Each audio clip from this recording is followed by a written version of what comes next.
Panelin növbəti spikeri Saday müəllimdir. Saday Allahverdiyevdir. Alverdiyevdir daha doğrusu. Dəvət edirik səhnəyə.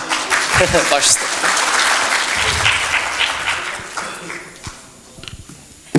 İşləyir, danışın. Gəlirsəz, gözəl. Cahilliyimə verin. Deməli,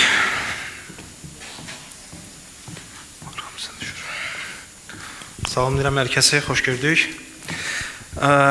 Dəyərli həmkarlarım, demək olar yaradılacaq və sizə sunulacaq bütün kontentlərlə bağlı hər mövzuya toxundular. Mən isə mövzunun tamam fərqli istiqamətindən gələcəm sizə. Siz buna necə reaksiya verirsiniz? Buradan başlayacağıq. Ümumiyyətlə, mövzumun adı bir hekayəniz olsundur, belə deyək. Bu mesaj nə verir sizə? Hal-hazırda ağlınıza nə gəlir? Mən nədən danışa bilərəm? Bəlkə bir interaktiv edək, bir-iki fikir desəz yetərlidir əslində. Ağlınıza nə gəlirsə?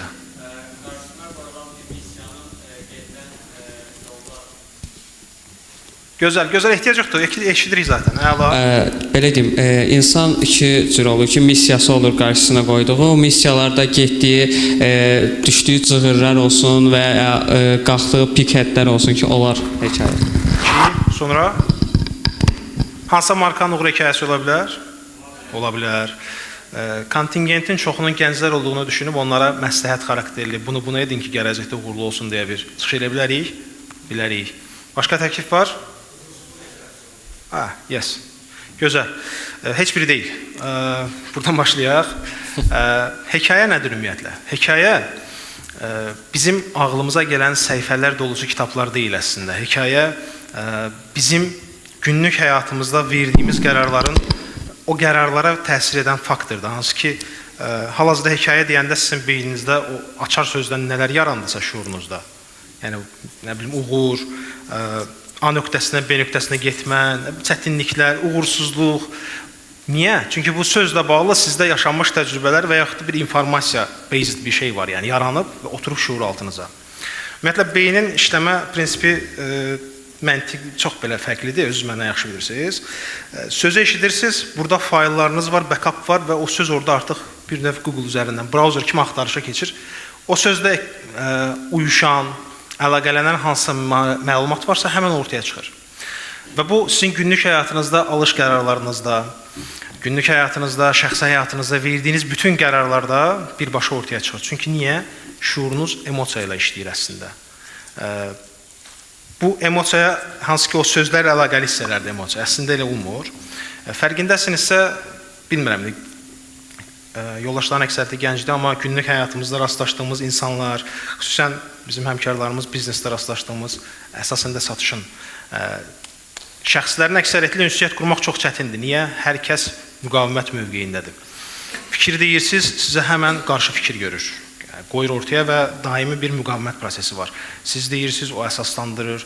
Çünki beynin özü işləmə prinsipi sorğulama və tənqid meyillidir. Gözəl bir ifadə var, deyir ki, hekayələr isə ümumiyyətlə zehni itiləyən idraç oyunlarıdır. Alimlər sübut edir ki, ümumiyyətlə insanların arasındakı bu müqaviməti, bu bariyerləri yıxmağın ən gözəl yolu emosiyalara toxunan bir diyaloqdur. Bu diyaloqun ən gözəli isə hekayədir. Gözəl. Yeni bir hekayə doğur yəni. Bu hekayədir. Hekayə isə dediyimiz kimi bu səhifələrdən ibarət bir proses deyil, addımlardır sadəcə. 4 addımda bir hekayə ortaya çıxır. Əsas qəhrəman, maniyə, həll yolu və verilən mesaj. Bugün bəs deyə bilərsiniz, bunun danışdığımız marketinqlə nə əlaqəsi var, nağıldır, hekayə falan danışırsınız. Tam da budur. Siz bir mağazaya girdiyiniz zaman susuzsuz, gəlirsiniz bir vitrinin qarşısına, baxırsınız, en qədər çeşid var. Misal, paltar ehtiyacınız var, geyim alacaqsınız, müraciət edədiyiniz əplər, baxın, və yaxud da fiziki mağazalar. Bununla bağlı digər bütün emosional istəkləriniz, tələbatlarınız, hamısı o hekayəyə əsaslanır. Bu vitrinin önündə gələndə bir dənə sürətli getdim hemen. Gəlin burada başlayaq. Sizə mesaj verir bu. Butulkanı görürsünüz. Görürsünüz. Niyə görürsünüz? Burada butulka yoxdur. Şuurunuzun sizə oyunudur əslində. Biz buradan yola çıxaraq həyatda verdiyiniz bütün qərarların necə baş verdiyini buradan görəcəksiniz. Baxın, o vitrinə gələcək, indi o vitrini görəcəksiniz. Susuzsuz, həmən vitrində siz olmasa belə kolanı görürsünüz. Niyə? Zamanında susuzlanmısınız, üzrüstəm almısınız, içmisiniz, rahatlanmısınız və nəticəni əldə eləmişsiniz. Qəhrəmansınız, problem sizin susuzluğunuzdur, həll yolu koladır, nəticə isə verilən mesaj sizin loyal bir müştəriyə çevrilmənizdir. Qazanan kimdir? Kola. Və siz ikinci dəfə bura getdiyinizdə heç nə düşünmədən həmən kola alırsınız. Və marketinq bu şəkildə işləyir. Ənənəvi marketinqin və ümumiyyətlə belə deyək, heç vaxt ölməyəcək, itməyəcək taktikası sırf budur. Siz marketinq yaşadığı müddətcə, bizneslər var olduğu müddətcə öz qərarlarınızı özünüz verməyəcəksiniz. Ha istəyinə, gedin orada bir dənə case deyim sizə, indi bundan sonra gələcək slaytda bayaq dediklərimizin əksi var. Günlük həyatda eşitdiyiniz hansısa söz varsa, avtomatik siz onu artıq backupda axtarırsınız, günümüzdə ayaqlaşdırırsınız. Bir dənə növbəti slaydı verək. Bir dənə qulaq asaq.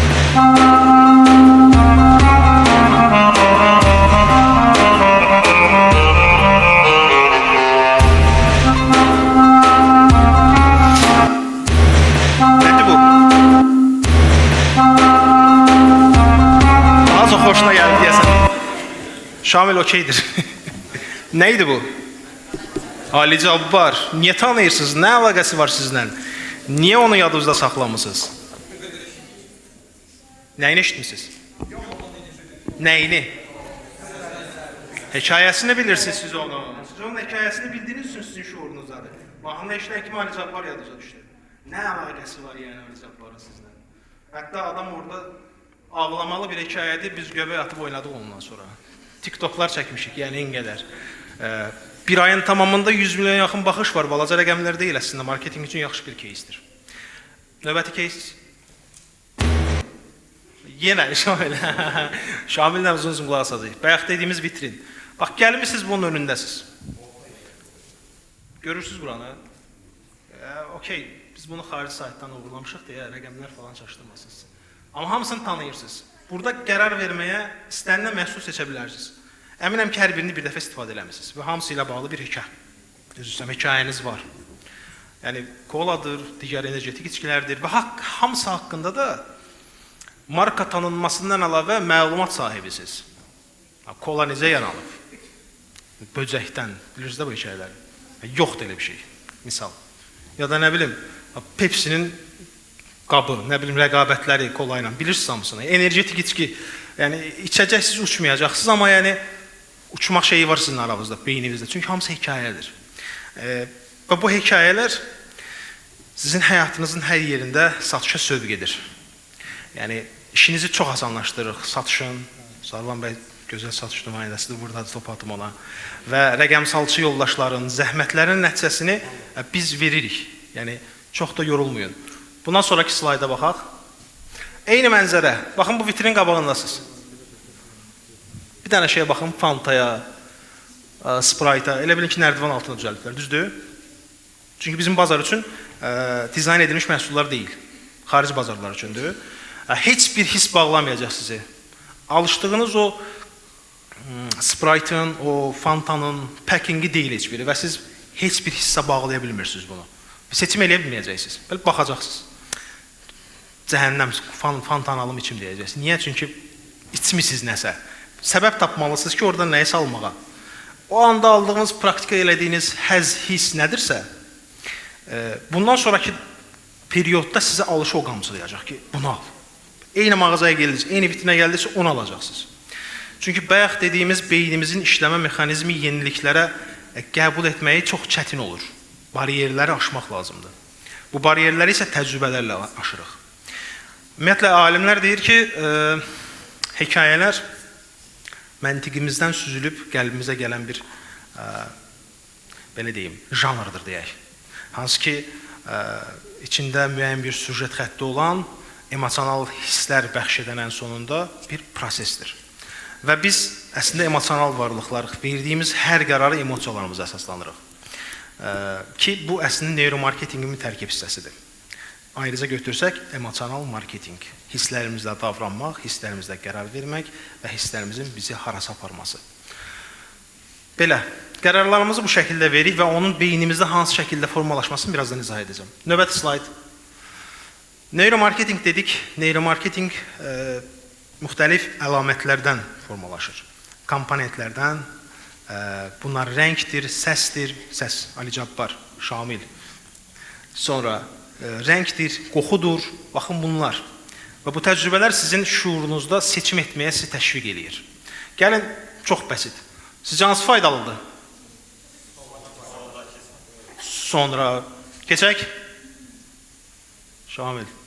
Bunlardan hansı daha natural, çevrə dostu, o mesaj hansı verir? Soldakı. Next. Və yaxud bunlardan hansı güc göstəricisidir? Hansı sizdə daha güclüdür? Next. Hansı daha premium hissi qatır sizə? Niyə? Heç birinin tərkibini bilmirsiniz. Heç bir fərqi yox deyə bilmirsiniz. Oynayır. Şuurunuz və marketing sizi bir növ yönləndirir ki, bizim istədiyimiz kimi düşünün. Dizaynın və kontentin nə qədər effektiv olduğunu hal-hazırda hamınız hiss edirsiniz. Və əslində aranızda marketing oxuyan, bu sahədə işləyənlər varsa, çox gözəl ixtisasınız var. Axıra kimi gedin məncə. Növbəti. Bu rənglərin psixologiyasıdır, hansı ki, neuromarketingin davamı olaraq gəlir. Əslində bu bundan limitli deyil, biz sadəcə rəng tərəfini bilirik. Rəngdən ziyadə bunun səsi var, qoxusu var. Bunu isə izah edəcəm. Və yaxud da hansısa bir məkana girdiyiniz zaman sizdə heç özünüzdən asılı olmadan kofe içmək istəyi yaranır. Pizza yemək istəyirsiniz, dəxilsiz yəni və yaxud toxuydunuz, indi istəyirsiniz. Niyə? O məkan sizin necəsə onun təsir edir. Növbəti.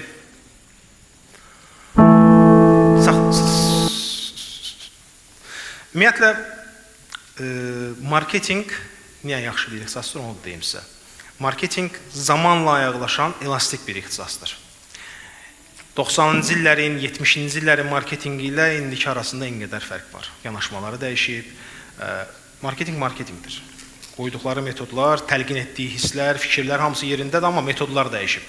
Misal, biz götürsək ki, belə deyək də, ümumiyyətlə, marketing özü eralardan və mərhələlərdən ibarətdir. Bunu kobud formada 5 mərhələyə bölmüşük. Mərhələnin birincisi istehsaldır. Henry Ford, böyük ehtimal hamınızın tanıdığınız və ən az bir dəfə adını eşitdiyiniz adamdır. 90-cı illərin, üzr istəyirəm, 20-ci əsrin əvvəllərində Henry Ford, Ford markası istehsalda dominə edən bir marka idi. Sadəcə maşınlar ondan istehsal edirdi başlanğıcda. Və bu marketingin ilk erasıdır. Məhsul yönümlü marketing idi burada. Yəni, o era idi əslində. Burada Henry Fordun gözəl bir sözü var, hamımız eşitmişsiniz böyük ehtimal. Adam deyir ki, istənilən rəng maşın sifariş edə bilərsiniz, rəngi qara olma şərti ilə. Çünki qaradan başqa maşın yox idi. Və hər kəs onu almağa məcbur idi. Və satılırdı, alternativ yox idi. Təxmini 30-cu illərdən sonra 70-ə qədərki dönəm isə artıq rəqabətin gücləndiyi, yeni markaların, yeni məhsulların istehsal dönəmidir ki, bu artıq marketinqin ikinci erasıdır. İlkin marketinq taktikaları, reklamlar və s. yaranmağa başlayır, radioda və s. ənənəvi marketinq alətləridir. Üçüncü eramız isə 2000-ci ilin əvvəlləridir, artıq daha rəngli kontentlər, daha emosiyalara təsir edən, duyğulara toxunan periyoddur. Yadınıza gəlir, 2000-ci ilin əvvəllərində reklamlar var, yaş ortalaması tam da qovalaması, amma var, bilirik. Yəni, sonradan da görsək bilirik ki, indi xatırlayacaqsınız hamısına. Və bu periyodda markalar, dördüncü isə hal-hazırda yaşadığımızdır. Sənayenin inqilablaşması, sənayenin marketingləşməsi və buradakı yanaşma isə artıq satış üzərinə yenidən satışdır. Loyallıq yaratmaq, abunəliklər yaratmaq, zəncirvari şəkildə satışların artırılmasıdır. Bunu şey kimi düşünün, reelslər kimi, hekayədə davam edən hekayələr kimi düşünün bir storydə. Və bu periyodda günümüzdə insanların həssaslığına kim toxuna bilirsə, müştəri onundur. Günümüz budur. İnsanlar da var, ivanırıq, güvənirik, həyatımızı alırıq, nəsə badalaq gəlir, atır bizi, pulumuzu oğurlayır. Bax, bu, niyə? Çünki ona güvəndik və o bizi yarıda qoydu. Bu, eyni məntiqdir. Markalarsa bu güvəni tutub axıra kim apara bilən, belə deyək də, artıq bir ailə üzvümüzə çevrilib hamısı. Burada bir case göstərəcəm sizə, markaların əslində yanaşmasının necə dəyişməsini çox belə balaca bir nümunə ilə görəcəksiniz. Çünki bunu görmürsünüz, arxa fonda baş verir hər şey. Vitrin önünə gələndə necə seçdinizsə, o proses var, onu seçənə qədər ki, burada sizə fikir yaranıb. O periyoda heç birinizin vecinə deyil. Reklamda baxırsınız da yəni. Amma şuuraltı və neyronunuza təsir eləyir. Onu dəfələrlə görməklə təsir etmir bu. Orada verdiyi mesajlarla. Çox bəsit. Kola. Kola hər Ramazan bayramı gəldiyi zaman o açılan uzun masa və rənglilik ağlınızda yəqin ki, yaxud da yeni ildəki Şaxta babanın assosiasiyası. Ramazanın heç dəxli yoxdur da, yəni az qarına qazı su içirlər. Yox, yəni heç bir sağlam tərəfi yoxdur. Amma Ramazan bayramı, orucluq gəldiyi zaman həmən kola, gözəl qruplar sistemi, şuur altıdır. Burada IKEA-da nümunə göstərəcəyik, yanaşmaların dəyişməsi ilə bağlı. Bir dənə videonu şahid.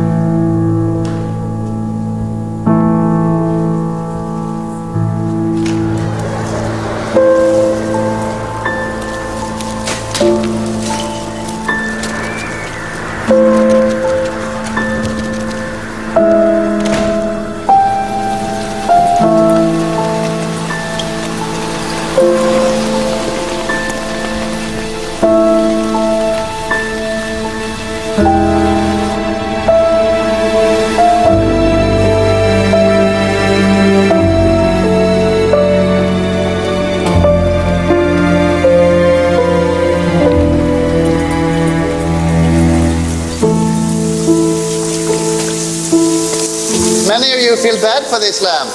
That is because you're crazy. It has no feelings, and the new one is much better.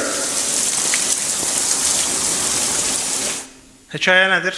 Lampadır, evimizin əşyasıdır.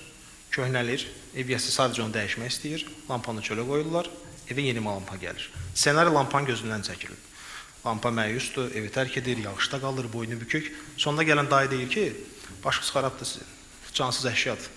Nəyi moçadır? Dəyişin ən gözəli yenisini almaqdır. Çox bəsit. Ora qədər hamı şeydə gözləyir ki, ağlamalı mı? Yox, heç nə ala. IKEA deyir ki, köhnəni atın, təzəsini alın. IKEA pul qazanmalıdır. Bax, həmin dövrdür. Keçid dövrlərimiz. İkinci reklam ver. Bu, 2002-ci ilin əvvəllərində çəkmiş reklam.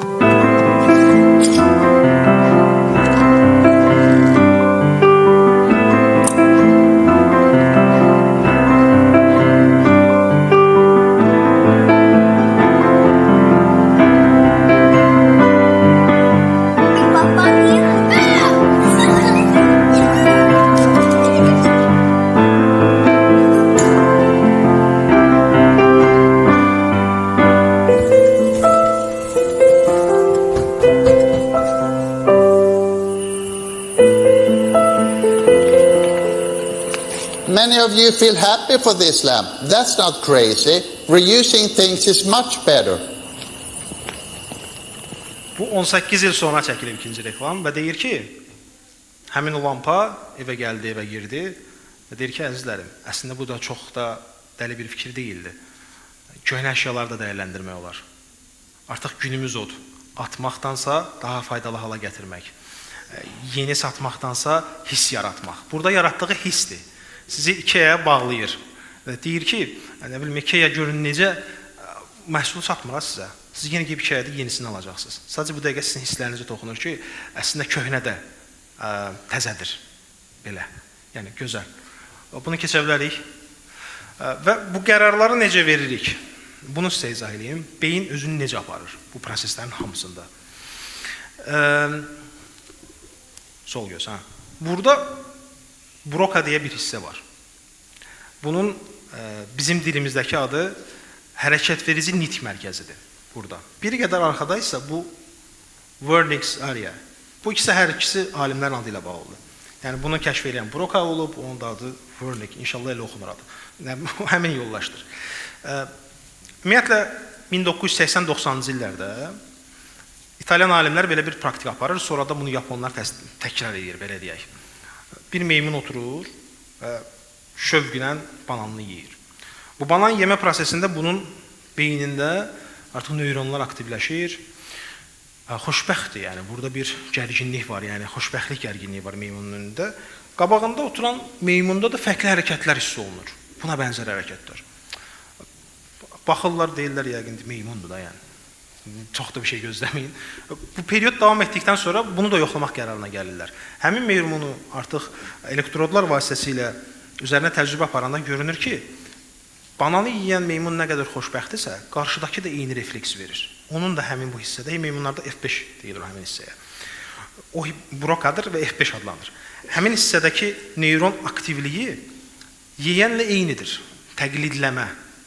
Beynində təqlid prosesi gedir hal-hazırda meymunda.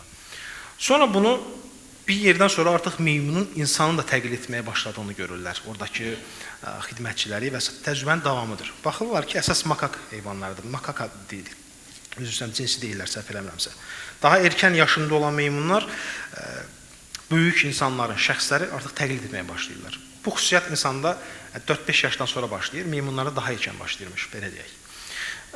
Sonra bunu insanlar üzərində yoxlamağa başlayırlar. Bu nədir? Başa düşürlər ki, bizim bayaq sizin o vitrində mal seçdiyiniz zaman verdiyiniz refleks, verdiyiniz reaksiya əslində burada iki səbəbdən yaranır. Bir, daha əvvəl elədiyiniz bir təcrübə var, almışsınız da onu. Bu alış prosesini siz necə eləmişsiniz? Ya güzgü neyronları vasitəsilə eləmişsiniz, ya da bunu zehin nəzəriyyəsi deyirlər, yəni zehin nəzəriyyəsi budur adı. İki variantdan biri. Güzgü neyronları nədir? Təqlidləmə. Birinin seçimini siz də eyni ilə seçim edirsiniz, yəni onun arxasınca edirsiniz. Və yaxud da bilirsiniz böyük ehtimal, biri narahat olduğu zaman siz də özünü narahat hiss eləmə halıdır. Birinin ürəyi bulandığında sizə də hansısa şəkildə o təsir etməsidir. Qan görəndə ürəyinizin getməsi. Belə empati halları deyirlər. Buna da empatinin arxa fonudur bu. Bu necə baş verdiyini izah edir sizə. Bu təqlidləmədir və bunun adı güzgü neyronlarıdır. Məncə oxuyun, sizin üçün də faydalı olacaq. Və güzgü neyronları kəşf edildiyi gündən bəri əslində marketinq bunu hər zaman kəşf edib və bunu istifadə edirdi əslində. Alış prosesində və yaxud da sinema salonlara girdiyinizdə sinema başlamadan kimsə orada popcorn yeyirsə, sizdə də bir qaynama olur ki, alım, yeyim, neyniyim? O belə bir muda girirsiniz. Şəhərə çıxdınız, kofe almaq istəyirsiniz. Niyə? Acı belə, susuz belə deyilsiniz, amma almaq istəyirsiniz. Çünki hər kəsdə var. Və bu təqlidləmə şuurunca bu şəkildə təsir etdiyi üçün qeyri-iradi bəzi qərarları qəbul edirsiniz və icra edirsiniz. Bax, hamısı buradadır. Marketinq sadəcə elm deyil əslində, kökü sadəcə elm, yəni sadəcə satış və biznes elmi deyil əslində. Tibbə də dayalı bir tərəfləri var bunun, buradan görürük. Zehin nəzəriyyəsi nədir? Zehin nəzəriyyəsi isə, baxın, A variant sizin təqlidləmə nəticəsində qərar verməyiniz, B variant isə sizin başqalarının hərəkətlərini analiz edərək qərar verməyinizdir. Buna zehin nəzəriyyəsi deyilir. Yəni necə? Baxırsınız ki, misal, gündüzün yanında 2 dənə su var, biraz onu içəcək və mən bunu müşahidə eləməyə başlayıram. İçdi, mudu dəyişdi, necə oldu? Qərar verdi, düzgün seçimdir, xoşbəxtdir, üzünün ifadəsi dəyişmirsə, mən də gedib onu içirəm. Bu zehin nəzəriyyəsidir. Burada artıq mən özüm yox, onun sayəsində qərar vermiş oluram. Marketinq araşdırmaları, müştəri davranışlarının analizi, hamısı bunun üçündür. Əslində, insanlar necə qərar verir, siz onu öyrənirsiniz, sonra tətbiq eləməyə başlayırsınız. Sonra deyirsiniz ki, özüm elədim. Xeyr, yəni, öz aramızda qalsın. Siz başqası üçün elədiyini təqlid edirsiniz. 2 cür qərar verilir və bu hissədir. Dava falan eləsəz, özünüzü qoruyun bu hissələriniz. Sağdan vursunlar. Çünki nitq pozğunluğu və s. bəzən fikir verirsiniz. İnsanlar cümlələrini tamamlaya bilmir. Və yaxud da siz ona X fikir dediyiniz zaman o Y-dən cavab verir. Salam dediyinizdə yaxşıyam deyə cavab verən adamlar var. Buradakı məsələ ilə bağlıdır əslində o. Belə, çox yüklənməyim. Broka. Növbəti. Bayaqki danışdığımız beyninizin sizlə oladığı, əlaqəli və sizlə oynadığı və emosiyalarınıza toxunduğu hisslər. Bu emosiyalar xatirələrdir. Valideynləriniz yaşayırsa, hamısına Allah uzun ömür versin, yaxınlarınıza da həmçinin. Atalarımız gəncliyindən danışa bilər, analarımız məktəb illərindən, babalarımız gəncliyindən, qatarla harasa getməyindən, Sovet dönəmindən falan danışır. Nə olur? Yumuşalırsınız, onun danışdığı hər şey sizdədir. Baxın, sonra indi ata, ana, baba dediyimizdə hamınızın üzərinizdə və beyninizdə hansısa fikir yaranır. Baxın, bu hal-hazırda şüurumuz bizdən oynayır. Marketinq də bunun eynisini eləyir. Sizə nostaljik hisslər bəxş edən hər şey əslində uğurlu bir kontentin, uğurlu bir marketinqin nəticəsidir. Tanıyırsınız?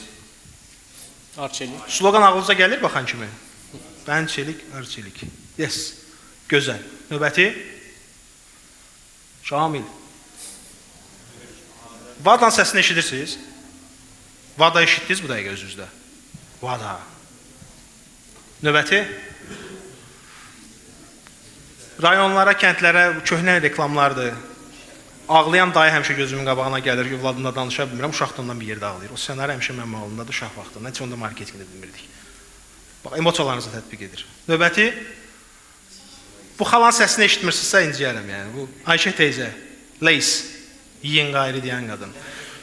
Şuurunuzun sizə tökdüyü məhz budur. Bu, hal-hazırda Leys gətirsək hamınızı alacaqsınız. Hal-hazırda Arçelik sizin yadınızda qalmasa belə, o qəhrəman sayəsində bu dəqiqə ağlınızdadır. Gördünüz, həmən Arçelik yadınıza düşdü. Baxın, marketing bu qədər möhtəşəm bir sahədir. Və möhtəşəmləşərək də davam edir. Biraz uzadıram deyəsən. Hə? Yox. Növbəti. Hə. Hekayəyə bir nümunədə çəkirəm, bunu toparlayırıq. Gözlə, Şamil. Hekayə. Bir hekayənin baş verməsi sadəcə marketingin bütün, yəni istənilən aləti ilə bunu etmək mümkündür. Sosial mediası ilə, outdoor reklamları ilə, mesajla belə bunu etmək mümkündür. Bütün reklam alətləri və marketing kommunikasiya vasitəsilə hekayə qurulur. Bunun bariz nümunəsi və ən effektiv video materiallardır. Reelslər olsun, çəkilən kommersiya xarakterli reklamlar olsun, ən gözəl nümunələrdən birini verəcəm və yadınızda 3 şey saxlayırsınız. Bir hekayənin ərsəyə gəlməsi üçün 3 addım. Əsas qəhrəman, maniyə, hədəf, nəticə və sonda verilən mesaj. Şamil, başlayaq. Dad, I'm ready. Did you look outside? Take him. When the rain's blowing in your face and the whole world's on your Sure, coming down. She'll be there. I could offer you a warm embrace to make you feel my love. When the evening shadows and the stars appear, there is no one there to dry your tears. I could hold you for a million years to make you feel my love. Go to the ends of the earth for you to make you feel my love.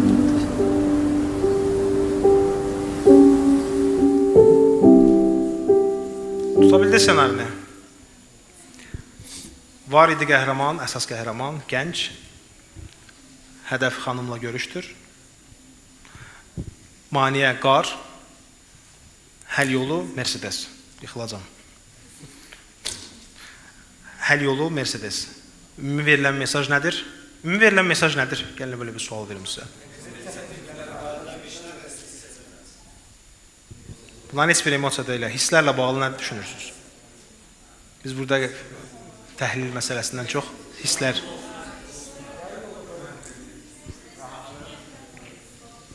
Hamısından var. Hamısından var. Əsas deyil. Əsas sizi fərqli edəndir. Mercedes alıcısı... Dedim ez aldım. Dediysən, mən deyirdim ki, Mercedes göstərir ki, sevgi əngəl tanımır. Amma bunu Mercedeslə eləyə bilərsiniz. Kimi? Gözəl. Yaxşı kampaniya qurmaq olar bunun üzərində. Əla. Verilən mesaj isə sizin hamınızın seçilmiş olmanızdır. Mercedes istifadəçiləri, alıcıları hamısı seçilmiş insanlardır. O boyda mol boşdur. 2 nəfər var. Künəyə getdilər. Niyə? İkisində Mercedes var deyə. Mol... Üzr istəyirəm. Mollar heç vaxt boş olmur. Sinemadır bu. Belə. Sağ olun. Mən fikrimi bildirmək istəyirəm reklamla bağlı. Orada bir də hiss olaraq sözü etdim və yəni verilən vədi yerinə yetirdi kimi bir qeyd etmək olar. Bu yaxşı ideyadır, bunun üzərindən kommunikasiyanı qurmaq olar və bunun sonunda bəxş edəcək hiss yenə seçilmiş olmanızdır. Düzdür? Gözəl. Xanımla dediyi, sizin dediyiniz əla kontent ola bilər ikisi də. Nəticədə Mercedes alıcıları seçilmiş insanlardır. Növbəti bir də buna da baxaq. Yorğuyumuz. I got you. You can count on me. 1, 2, 3, I'll be I know when I need it, I can count on you like 4, 3, 2. Remember when only Dad could save the day? Sorry. That's what Auto emergency braking on the all-new Genesis from Hyundai. Günümüz marketingi məhsulu reklam etmədən reklam etmək. Bu budur. Gəldiyimiz gün budur. Bundan sonrası daha qorxuludur. Heç nə göstərməyəcəyik. Yəni alacaq artıq insanlar. Bax bu odur. Markanı bildiniz, sonunda bilməyəcəksiniz. Sona qədər verəcəyi mesajı gördünüz, görmədiniz. Sonda kulminasiya və qırılma nöqtəsi o sondur. Qıza baxır, öləcəklər. Halbuki avtostopu var avtomobilin. Çox möhtəşəm reklamdır və bunun qazandıracağı pullar sayı hesabı yoxdur. Ümumiyyətlə, bundan sonra quracağımız, edəcəyimiz hər şeyə emosiya və hiss yükləməliyik ki, bunun nəticəsi olsun. Çox balaca bir case dediyim, axtarıb Google-da oxuya da bilərsiniz. Significant Objects deyə bir Job Walker, yox, Roy Walker'dır kimdirsə. 2 dost 100-ə yaxın suvenir alır və bunu satmaq istəyirlər. Prosta eBay-yə qoyurlar və satılmır. Və hər hekayəyə, hər suvenirə hekayə uydurmağa başlayırlar. Süni hekayələrdir. Ümumiyyətlə, özünüzdən seçin də dostunuza, yaxınıza hədiyyə alanda gedib soruşmursunuzmu? Bu nədir? İstəyirsiniz ki, nəsə bir dəyər olsun. Atıram da, nə bilim, daş, enerji daşıdır, alıram və izah edirəm ki, bilirsən, bunun pulundan əlavə sənin enerjini çəkir falan, nəsə satırsınız. İstəyirik ki, hər şey belə olsun. Hər şeyin belə olması üçün də işimizi yaxşı görməliyik. Tamamlaya bilərik. Təşəkkür edirəm. Çox sağ olun. Xeyirli olsun.